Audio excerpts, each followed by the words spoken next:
Question கேட்கல. Authority question கேட்கும்போது நான் சொல்லுவேன் அப்படின்னு. போலீஸ்க்கு எனக்கு கொஸ்டின் பண்ணலன்னு.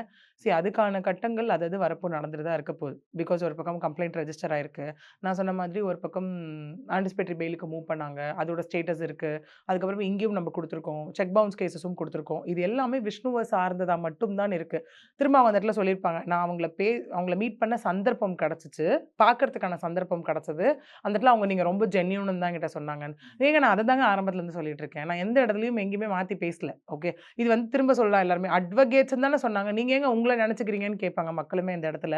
திரும்ப சொல்றேன். அவங்க மீட் பண்றதுக்கான சந்தர்ப்பம் கிடைச்சதுன்னு யார் யார மீட் பண்ணாங்கன்னு எனக்கு தெரியாது. இந்த விஷயத்த பத்தி 3 அட்வொகேட்ஸ் தான் பேசியிருக்கோம். ஐ திங்க் எனக்கு தெரிஞ்சு வேற யாராவது பேசியிருக்காங்கன்னு எனக்கு தெரியல. ஓகே 3 பேர் பேசியிருக்கோம் நாங்க. பேசும்போது அவங்க அட்வொகேட்ஸ் அப்படின்னு முதல்ல ஒரு விஷயம் அத எப்படி போற போக்குல அட்வொகேட்ஸ் மேலயோ, இல்ல யார் மேலயோ எப்படி அலிகேஷன்ஸ தூக்கி போட்டுட்டு போக முடியும்? விஷயம். 2வது அவங்க அந்த காமனா சொன்னதுனால, அவங்க என்ன மீட் பண்ணியிருக்காங்கன்றதுனால, இதுக்கு அவங்க என்ன மீட் பண்ணியிருக்காங்க அப்படிங்கிறதுனால, இதுக்கு இந்த இடத்துல பதில் சொல்ல வேண்டிய கட்டாயத்துல நான் இருக்கேன். ஓகே. ஏன்னா இப்ப போடாம இருந்துட்டேன்னு வச்சுக்கோங்களேன், எல்லாருமே இவங்க ஆஃப் ஆயிட்டாங்கப்பா, அவங்க சொன்னது தான்ப்பா உண்மை அப்படிங்கிற மாரியெல்லாம் வர ஆரம்பிச்சுரும் கமெண்ட்ஸ்ல. த ரீசன் நான் இது இவ்ளோ நாளா பண்ணிட்டு இருக்கேன்.